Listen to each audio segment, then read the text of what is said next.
আমি as a chairman CCDM I am satisfied যে আমি লিগ শুরু করতে পারছি। ওনারা অফিসিয়ালি সিসিডিএমকে কোনো চিঠি দেয়নি। দেখেন, আমি এজ এ সিসিডিএমের চেয়ারম্যান হিসাবে আমি অলওয়েজ খেলোয়াড়দের পক্ষের লোক। আমি as a chairman CCDM I am satisfied যে আমি লিগ শুরু করতে পারছি এবং ইনশাল্লাহ আগামীকালকে থেকে লিগ শুরু হবে। আপনার প্রশ্নটা ছিল 12টা টিম আসছে, 8টা টিম আসেনি। আমি আগামীকালকে পর্যন্ত অপেক্ষা করতে চাচ্ছি। আমার কালকে শুরু হবে।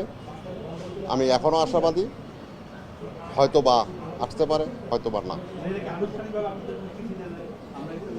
একটা জিনিস আপনাদেরকে আমি ক্লিয়ার করি, ওনারা অফিসিয়ালি সিসিডিএমকে কোনো চিঠি দেয়নি। ওনারা একটা উকিল নোটিশ পাঠিয়েছে বোর্ডকে, যেখানে 45টা না 44টা ক্লাবের সিগনেচার করা আছে।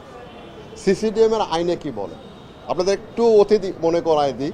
সেটা হলো প্রাইম ধলেশ্বর এবং গত বছর অগ্রণী ব্যাংক, মানে এই বছরের জন্য তারা যে এভাবে চিঠি দিয়েছে, তাদের কনস্টিটিউশন এক্সিকিউটিভ কমিটির সবার সিগনেচার করে সিসিডিএমকে চিঠি দিয়েছে। আমরা তখন ধরে নিতে পারবো যে এই টিমটা খেলবে না। বাট এখানে যে 44টা টিমের কথা বলা হচ্ছে, এই 44 টিমের এই ধরনের কোনো চিঠি আমরা পাইনি। আজ সিসিডিএম কোনো চিঠি পাইনি। সো আমি এটাকে ধরে নিতে পারবো না যে ওরা লিগ খেলবে কি খেলবে। তারা তো দীপন ভাই, তারা তো আপনার নভেম্বরের 3 তারিখে চিঠি দিয়েছে বিসিবি প্রধান নির্বাহী বরাবর, সেটা রিসিভ হয়েছে, বিসিবি স্বাক্ষর এখানটায় রয়েছে। এই চিঠিটা তো বাংলাদেশ ক্রিকেট বোর্ডের প্রধান নির্বাহীকে দেওয়া হয়েছে। আপনাদের প্রধান নির্বাহী কর্মকর্তা বা বিসিবি এটাকে রিসিভ করেছে, তাই না? জি বলেন, আপনি প্রশ্ন করুন। এই চিঠিটা সংশ্লিষ্ট ডিপার্টমেন্টের কাছে যাবে কি যাবে না, গেলে এটা সেই ডিপার্টমেন্টের দায়িত্ব যারা রিসিভ করেছে, রিসিভ করার মতো কাজটা কি তাহলে? আমাদের কাছে সিসিডিএমের সিস্টেমটা কনস্টিটিউশন অনুযায়ী আমরা যদি ক্লাবের থেকে পারফেক্টলি না পাই, সিসিডিএমকে চিঠি না দিলে আমি তো ধরতে পারছি না ভাইয়া, ধরতে পারছি না যে এটা তারা খেলবে না। বাংলাদেশ ক্রিকেট বোর্ডে চিঠি এসেছে, ক্রিকেট বোর্ডে চিঠি দিয়েছে কিন্তু তারা খেলবে না, তারা দিয়েছে উকিল নোটিশ। না না না না, এখানে লেখা আছে সিসিডিএম এর এই ছাড়া চিঠি দেওয়া ছাড়া আপনি আমি সিসিডিএম পারতেছি না। জি, তাহলে ফারুক সাহেব কোন পদাধিকার বলে আপনি কেন ওখানে ভাইস প্রেসিডেন্ট হিসেবে আপনার সিসিডিএম এর মিটিং এ বা প্রেস ব্রিফিং এ যান? বোর্ডের যে কোনো ডাইরেক্টরি সিসিডিএম। তাহলে তো আপনার যদি বোর্ডকে দেয়, বোর্ড আপনার বোর্ড সিসিডিএম আপনাকে দিবে, বোর্ড এটা আলাদা বোর্ডের দায়িত্ব। নাম্বার নাম্বার নাম্বার 2 যেটা সেকেন্ড ভাইয়া। না না, হ্যাঁ, জি, প্রশ্ন হচ্ছে আমার কাছে যেটা রয়েছে আপনাকে আমি একটু পরে পাঠিয়ে দিব, বাকিদের কাছে লাগিয়ে দিব।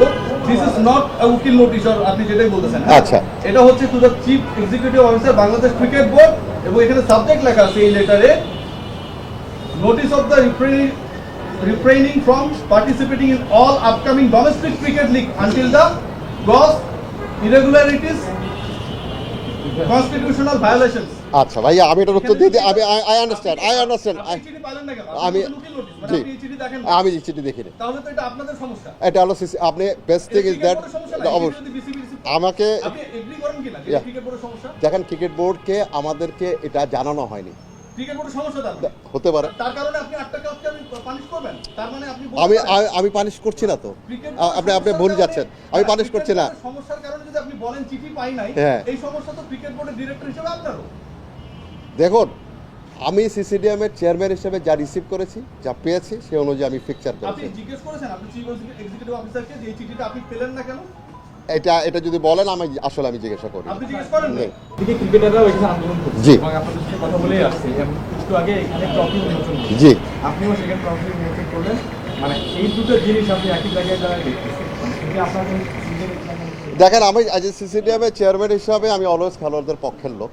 আমি চাই, এখন এই প্যাথেটিক সিনটা আমাকে দেখতেই হয়েছে, কিন্তু আমরা তো চেষ্টা করেছি। এখন যদি বাকি ক্লাবগুলি না আসে, রেসাদ ভাই, আমি দুটো প্রশ্নের উত্তর দিয়েছি। প্লিজ, আমার অন্য জার্নালিস্ট আছে। Thank you. মানে আপনি আর আমার না। আমি আরেকটু উত্তর দিয়েছি। জি, আপনি ধরেন আমি এতগুলি প্রশ্ন আমার এই জায়গা থেকে যদি আপনি ওই জায়গায় যেখানে মানে ক্লাবগুলো আছে, এখনকার প্লেয়াররা যে অবস্থায় আছে, সেই জায়গায় থাকলে আপনি কি করতেন? আর আপনি এখন যে দিকটা করতেন প্রশ্নটা আবার একটু রিপিট করতে হবে। আপনি যদি এই জায়গায় না থেকে, বিসিবির জায়গায় না থেকে আপনি যদি ক্লাব এন্ডে থাকতেন, তাহলে আপনি কি করতেন? এক, দ্বিতীয়ত হচ্ছে আপনি প্লেয়ারদের মধ্যে এখন বৈষম্য তৈরি করছেন কিনা? যে প্রথম হলো প্লেয়ারদেরকে আমি ছোট্ট আগে উত্তর দিয়ে দিই। আমি কোনো প্লেয়ারদের মধ্যে বৈষম্য তৈরি করছি না, এটা সিসিডিএমের দায়িত্বও না অ্যাজ এ চেয়ারম্যান হিসাবে। আর ক্লাবের দিকে থাকলে এটা খুব ডিফিকাল্ট কোশ্চেন, তখনকার সিচুয়েশন ইজ ডিফারেন্ট। সো এখন সিসিডিএমের চেয়ারম্যান হিসাবে আমি এটার উত্তর দিই।